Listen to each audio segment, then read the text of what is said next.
हमारे ब्रह्मांड के बाहर क्या है? यह ऐसा सवाल है जिसका ठोस जवाब फिलहाल विज्ञान के पास भी नहीं। हम अभी अपने ब्रह्मांड के ही अनगिनत रहस्यों को नहीं सुलझा पाए हैं।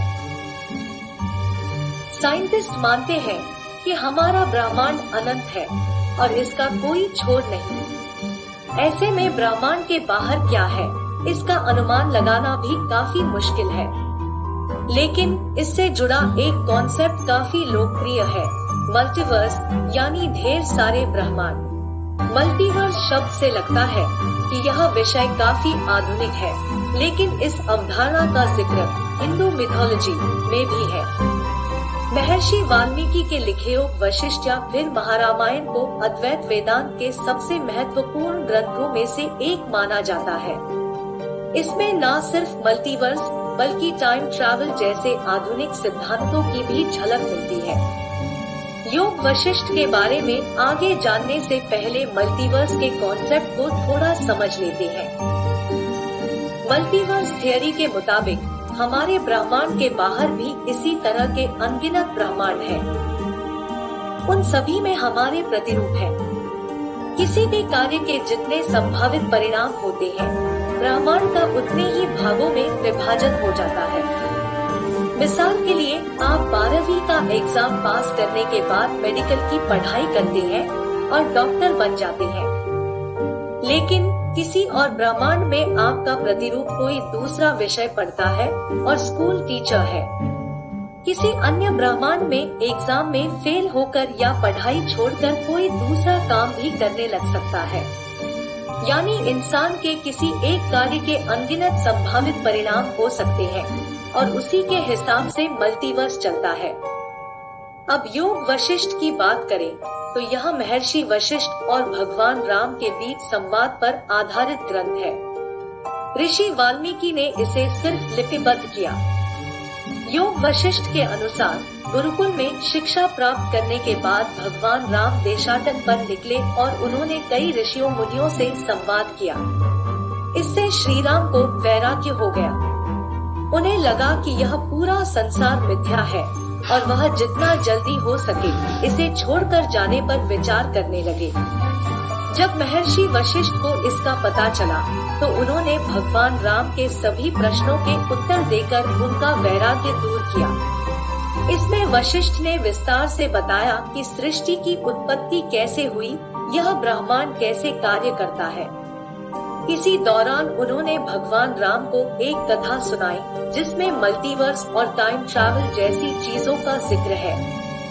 यह कहानी है राजा पद्म और उनकी रानी लीला की। रानी लीला अपने पति से अत्यधिक प्रेम करती थी। वह नहीं चाहती थी कि राजा की कभी मृत्यु हो, लेकिन एक युद्ध के दौरान राजा पद्म की मौत हो गई।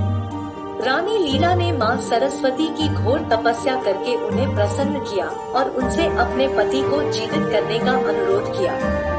इस पर मां सरस्वती ने रानी को बताया कि उनके पति पहले से ही अलग अलग ब्रह्मांडों में जीवित है। माता सरस्वती ने लीला को यह भी समझाया कि जिस जीवन के लिए वह इतनी लालायित है, वह भी असल में मिथ्या ही है, क्योंकि यह आत्मा का स्वप्न है। फिर वह लीला को उनके पति की आत्मा के बारे में बताती है। देवी सरस्वती कहती है कि किसी दूसरे ब्रह्मांड में एक ब्राह्मण था। उसकी बहुत इच्छा थी राजा बनने की, लेकिन वह राजा नहीं बन पाया और उसकी मृत्यु हो गई। जब उसकी जीवात्मा बाहर आई तो चूंकि उसके मन में राजा बनने की इच्छा थी, तो उसने इस बार जो स्वप्न देखा उसमें खुद को राजा के रूप में देखा। वही राजा लीला के पति थे, राजा पद्म। सरस्वती यह भी बताती है कि इस बार मृत्यु के बाद राजा पद्म की जीवात्मा नया स्वप्न देख रही है, जिसमें वह किसी और ब्रह्मांड में राजा विदुरन है। और यह एक ही जीव के अनंत स्वप्न है जो एक साथ घट रहे हैं, यानी कि स्वप्न के अंदर स्वप्न चल रहा है। जैसा कि मशहूर फिल्मकार क्रिस्टोफर नोलन की फिल्म इंसेप्शन दिखाया गया है। आखिर में लीला को माता सरस्वती अलग अलग ब्रह्मांडों में लेकर जाती है, जहां वह अपने पति और अपने आप को अलग अलग रूपों में जीवन व्यतीत करते हुए देखती है। उन ब्रह्मांडों को भी अलग अलग ब्रह्मा जी चला रहे थे। माता सरस्वती और लीला के प्रसंग से यह भी पता चलता है कि समय असीमित एब्सोल्यूट नहीं है, क्योंकि ये दोनों भविष्य वाले सपनों में भी जा पा रही थी और भूतकाल वाले सपनों में भी, जबकि 17वीं सदी में गुरुत्वाकर्षण की खोज करने वाले महान scientist Isaac Newton, Isaac Newton तक का मानना था कि समय असीमित है, यानी इसकी गति सबके लिए एकसमान रहती है, फिर चाहे कोई धरती पर हो या फिर ब्रह्मांड के किसी और कोने में। लेकिन बाद में अल्बर्ट आइंस्टाइन ने सिद्ध किया कि टाइम एब्सोल्यूट नहीं बल्कि रिलेटिव है, मतलब कि यह स्पेस और ग्रेविटी के हिसाब से हर किसी के लिए अलग अलग हो जाता है। इसको हिंदू माइथोलॉजी के एक अन्य ग्रंथ भागवत पुराण में काफी अच्छे से समझाया गया है। वैवस्वत मनु के कुल के राजा रेवत के जरिए। राजा रेवत की एक अति सुंदर पुत्री थी रेवती।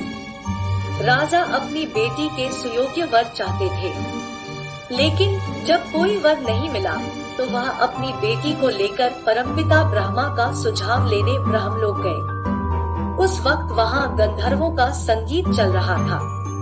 उसके समाप्त होने के बाद राजा रेवत परमपिता ब्रह्मा से मिले और अपनी बेटी के लिए योग्य वर के बारे में पूछा। ने कुछ राजकुमारों के बारे में भी बताया जिन्हें उन्होंने अपनी बेटी के लिए देख रखा था।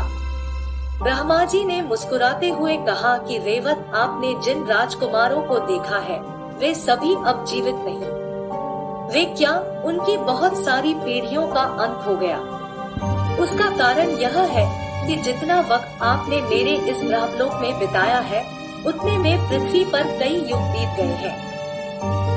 ब्रह्मलोक और पृथ्वी लोक में समय की गति अलग अलग है। उन्होंने कहा कि अब धरती पर द्वापर युग चल रहा है और इस समय भगवान श्री कृष्ण के भाई बलराम आपकी पुत्री के लिए सबसे योग्य वर है। वापस योग वशिष्ठ की बात करें तो इसमें ऋषि काकभुसुंडी का प्रसंग टाइम ट्रैवल के बारे में भी बताता है।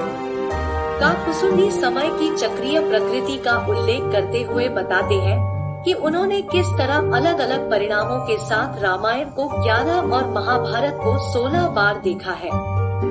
यह बिल्कुल वैसा ही है जैसा कि मार्वल स्टूडियो की फिल्म एवेंजर्स इन्फिनिटी वॉर में दिखाया गया। डॉक्टर स्ट्रेंज का किरदार टाइम स्टोन की मदद से भविष्य में जाकर मुख्य खलपात्र थैनोस के साथ लड़ाई के करीब 1.5 करोड़ नतीजे देखता है, जिसमें उसके दल की सिर्फ एक ही बार जीत होती है। मैं आशा करती हूँ कि आपको यह वीडियो पसंद आया हो और आपने कुछ नया सीखा हो। अगर आपने अभी तक हमारे चैनल को सब्सक्राइब नहीं किया है तो अभी सब्सक्राइब करके बेल आइकन को दबाएं ताकि आप हमारे आने वाले वीडियो से अपडेट रह सकें। धन्यवाद कि आपने समय निकालकर वीडियो देखा।